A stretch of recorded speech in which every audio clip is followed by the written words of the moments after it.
Subscribe कीजिए astro Gemini channel को और बेल का बटन ज़रूर दबाइए ताकि नए वीडियोस के नोटिफिकेशंस आपको जल्द से जल्द मिल पाए। नमस्कार दोस्तों, चलिए शुरू करते हैं वृषभ राशि वृषभ लग्न वालों का मई 2020 का महीना कैसा जाने वाला है।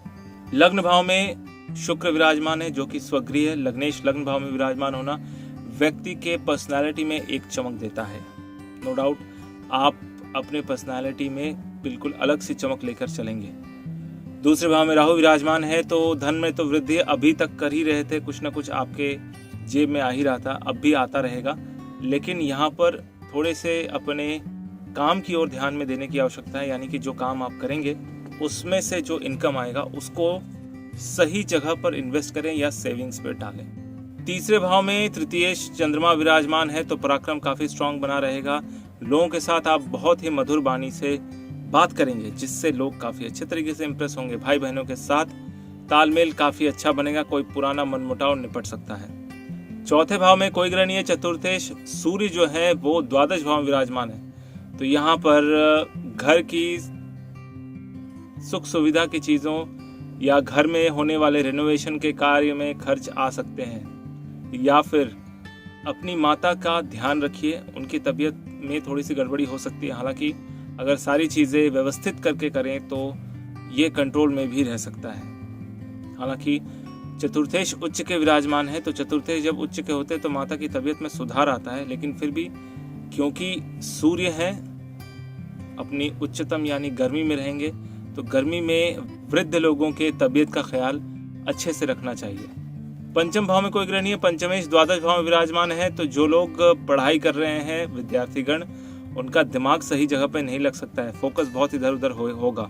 और ये भी हो सकता है कि आप पढ़ाई को शायद बहुत हल्के में लें, इधर उधर की बातों में ऐसे तैसे घूमने में या व्हाट्सएप करने में, गेम खेलने में ही आपका दिन खत्म हो जाए।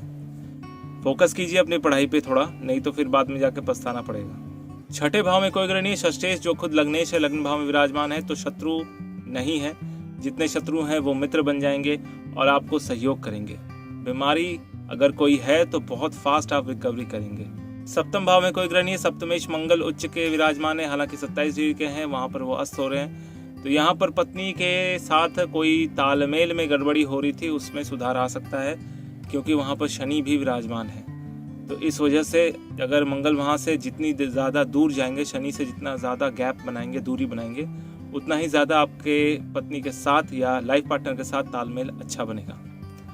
अष्टम भाव में केतु विराजमान है तो जैसा कि कई साल से, मतलब करीब 1 साल से आपके जीवन में आध्यात्मिक चीज़ों का या गुह्य ज्ञान, गुप्त ज्ञान के प्रति अपना जो आपका खुद का रिसर्च है, इंटरेस्ट है, वो तो बिल्कुल कंटिन्यू चल ही रहा है, आगे भी चलेगा। लेकिन यहाँ पर अब भी आप बहुत कुछ ढूंढना चाह रहे हैं, जल्दी ही ढूंढ लीजिए क्योंकि बहुत जल्द इस साल के सितंबर महीने के बाद केतु अपना घर बदल देंगे। तो सितंबर महीने तक का टाइम है किसी भी तरह के गुप्त ज्ञान को प्राप्त करने के लिए, अच्छे से प्राप्त करने के लिए ये समय उत्तम बना हुआ है। नवम भाव में गुरु, शनि और मंगल विराजमान है तो भाग्य भाव में बहुत ज़्यादा उतार चढ़ाव बनेगा, ऑलरेडी बन रहा है, जिस वजह से कई चीज़ें जो है आप व्यवस्थित करने की कोशिश कर रहे हैं लेकिन हो नहीं पा रही है। कोई बात नहीं, समय का इंतज़ार कीजिए, सारी चीज़ें व्यवस्थित हो जाएंगी। दशम भाव में कोई ग्रह नहीं है। दशमेश शनि जो है वो नवम भाव के स्वामी होकर नवम भाव में विराजमान है तो कामकाज की जगह पर एक मोनोटोनस माहौल बना रहेगा, मतलब एक जैसा माहौल बना रहेगा, बिल्कुल स्मूथ लाइफ चलेगी। मई का महीना भी लगभग ठीक ठाक निकलेगा, कभी कभी थोड़ा सा काम का प्रेशर बढ़ सकता है। एकादश भाव में कोई ग्रह नहीं है। एकादशेश गुरु जो है यहाँ पर नीच के विराजमान है तो इनकम फ्लो कभी ज़्यादा कभी कम कभी कुछ नहीं, ऐसा भी हो सकता है क्योंकि नीच के गुरु हैं, इस वजह से इनकम फ्लो में कमी भी कर सकते हैं। द्वादश भाव में सूर्य और बुध विराजमान है तो कहीं बाहर घूमने जाने का प्लान चल रहा था, लेकिन जो बाहर का अभी माहौल है, सिचुएशन है, उसमें शायद आप बाहर ना जा पाएँ।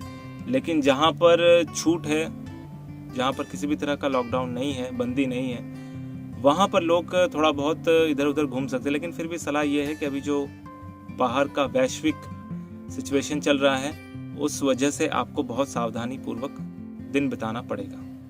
तो ये था वृषभ राशि वृषभ लग्न वालों का मई 2020 का महीना। आपको मेरा वीडियो कैसा लगा कमेंट करके ज़रूर बताइए। अगर अच्छा लगा तो लाइक कीजिए, दोस्तों के साथ शेयर कीजिए। अगर आप नए हैं तो सब्सक्राइब ज़रूर कीजिए। सब्सक्राइब करते वक्त घंटी का बटन और साथ में ऑल का बटन भी दबाएं ताकि मेरे नए वीडियोस के नोटिफिकेशंस आपको जल्द से जल्द मिल पाए।